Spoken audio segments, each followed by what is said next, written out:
So representation means to me that a young person today, regardless of their ethnicity, gender, orientation, they should be able to look to the top of an organization and see a path for those who look like themselves or have their shared experiences. Because when you are trying to progress within an organization, whether it's military, government, or civilian, you need to see that there is a path for you to get there, that there are others who share your traits, your experiences, that have navigated and gotten to a level of success. Because if you are in a situation and you don't feel that is an environment where you succeed in, then you're not going to bring your best self forward. When you are the only person who looks like you in a room, you have to be very intentional in showing up in a way that articulates, I have every right to be in this room. So you've heard of the term imposter syndrome. That is something that, very early in my career, I had to contend with. And as I got more experience, as I got aligned with mentors that pointed me along the way, I got more confidence to say, hey, I do belong in this room. But for someone who's just starting on their journey, someone who is at the very beginning of of joining a new organization, and they walk into a space and there's no one else that looks like them, then you have that natural level of trepidation that you have to work through. And you have every right to be in that room. Don't ever doubt yourself, and don't let that project out. I come from a very small town in southwest Georgia, and I was at least 15, 16 before I saw someone that looked like me that was a lawyer. And it was only one at that time. So I didn't aspire to be a whole lot at that particular time, other than growing up, getting a job, and what I've seen before for black men.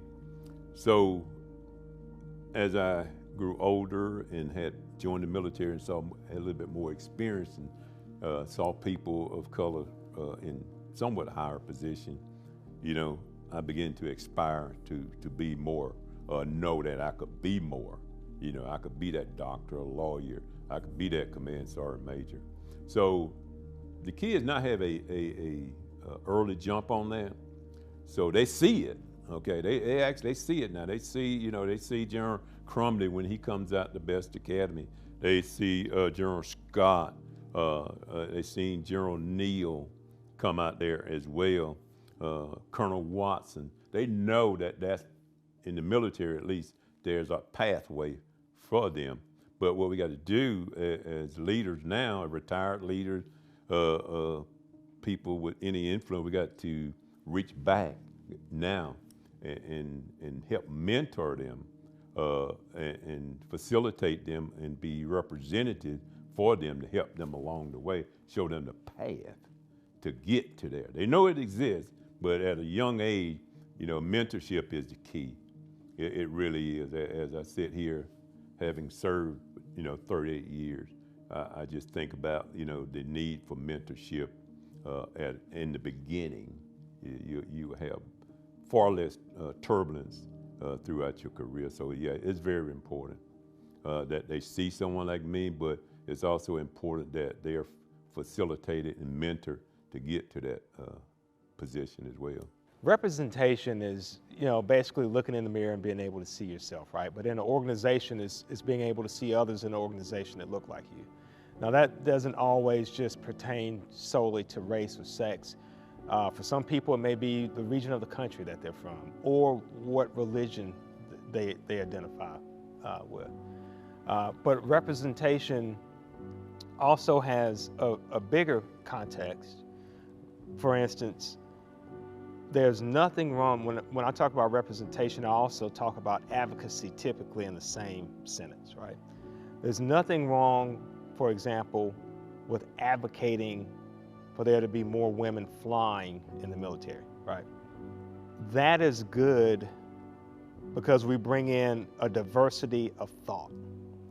I have been in organizations where it's been monolithic, where it's just guys in an organization, right?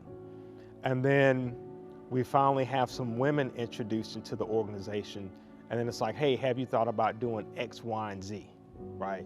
So that brings about a whole different way of looking at a thing that when it's monolithic or it's a bunch of men in the room, we tend to look at things like one way. But when you bring folks with a different perspective in, they can show you different ways of looking at a problem set. And oftentimes, it's a quicker or more efficient way of dealing with the problem. So when you talk about representation, advocacy, right, diversity of thought, diversity of action, those are the secret weapons that America has, right? That is also why our near-peer adversaries use social media and other things to try to make sure that we're kind of at each other's necks. They don't have that. They don't have that diversity of thought and diversity of people that can, it's a combat multiplier, right? We can look at things from many different viewpoints and come up with many different solutions.